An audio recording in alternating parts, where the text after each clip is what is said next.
Do you have any idea who you're talking to? Hi, I'm Andrew Lincoln, aka Ricky Dicky Doodog Rhymes.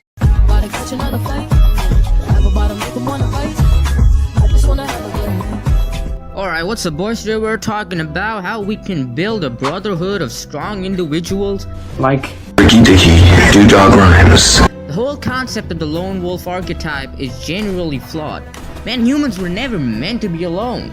Oh, I'm an introvert, so I'll stay alone and I'll die. Come on, man, the lone wolf dies and the pack survives.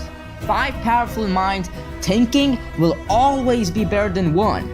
But it's not like we can just up and allow anyone to be a part of our life. So, if the wrong person becomes an influence in your life, then you very well will only go down under.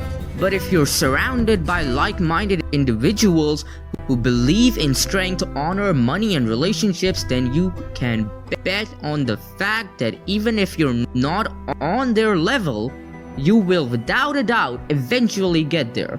But finding these people and aligning yourself with them is a quest in and of itself. And networking is perhaps one of the most important skills every man needs to have. The first step in this quest is to make yourself at least seem like the people you're trying to get with. Dress well. If you want to infiltrate a rich man's group, look at the very least presentable and fit. Building muscle is always gonna be the first step to fixing your style. If the layer underneath the fabric is trash, then the fabric won't even look good. Have a proper skincare routine and a grooming routine that will make your face look presentable.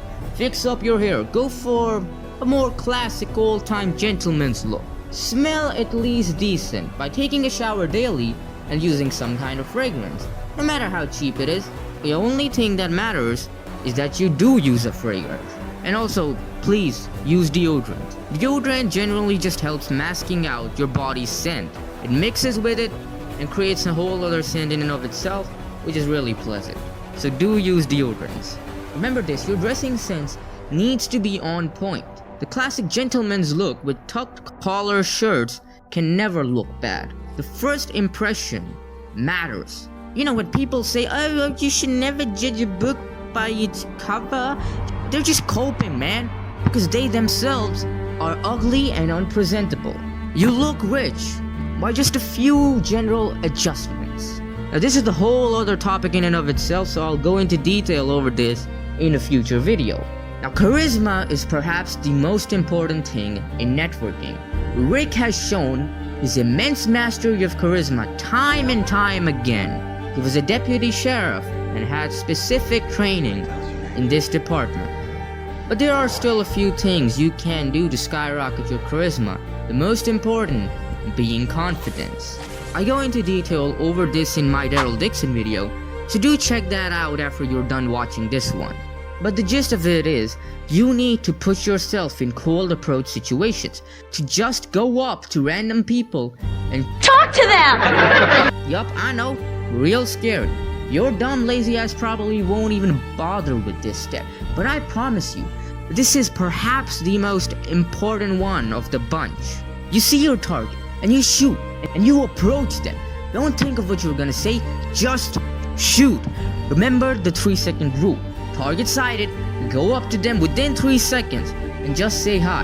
That's the first step, and then say whatever pops into your mind. And if you're lucky, you'll meet someone who shares your ideals. Hell, I made some of my most loyal friends through cold approaching. Don't be afraid to fumble your words, it's a part of the process. You'll get better with each approach. At first, try to extend the conversation as long as you can. Even if it gets really awkward, stay put till the other person tells you to fuck off. And by all means, do fuck off. One way to extend conversations is to be present and notice the person you're talking to. Or your surroundings. Be mindful of the conversation, that's the point. Take what they say and comment on it. And make sure it's a big comment, not just one word answers.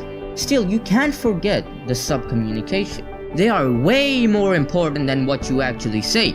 If you say it in a good way, no one will mind it. Hell, I've said some pretty offensive and generally taboo things in conversations, but was never pointed out on it. because of my sub-communications. The basics of sub-communications are strong eye contact, proper lean back posture, a confident smile, high energy, and a loud and masculine voice, along with a bad boy demeanor. What I mean by that is to incorporate the I don't give a fuck about what people think about me mindset in your conversations.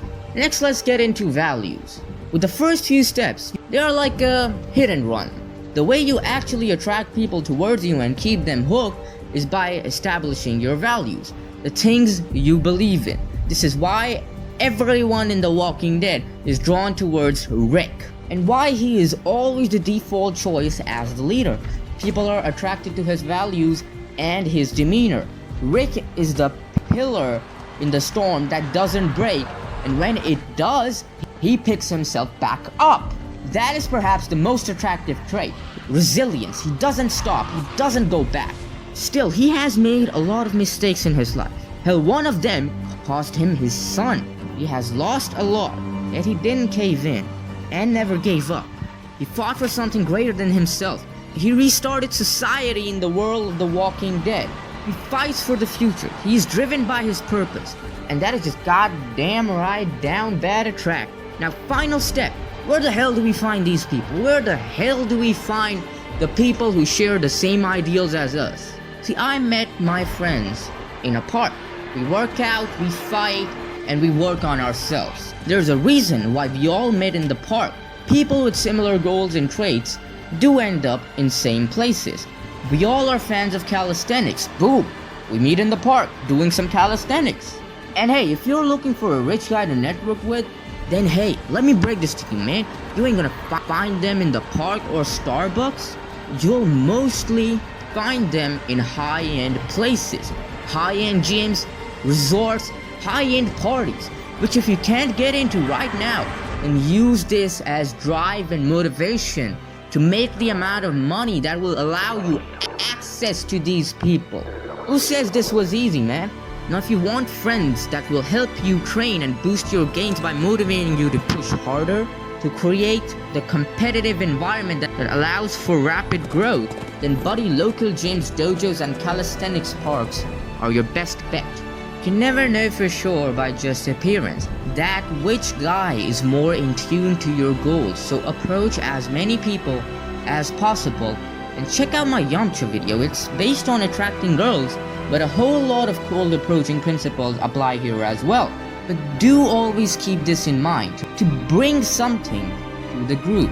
You can't expect a free entry, can you? Work on a skill unique to you besides all the basic skills like training and mindset that all the people you want to hang out will have. For me, it was my skill with the ladies, which was certainly unique to my group. That's all you need to know for now. I gotta put this into practice, you lonely fucks.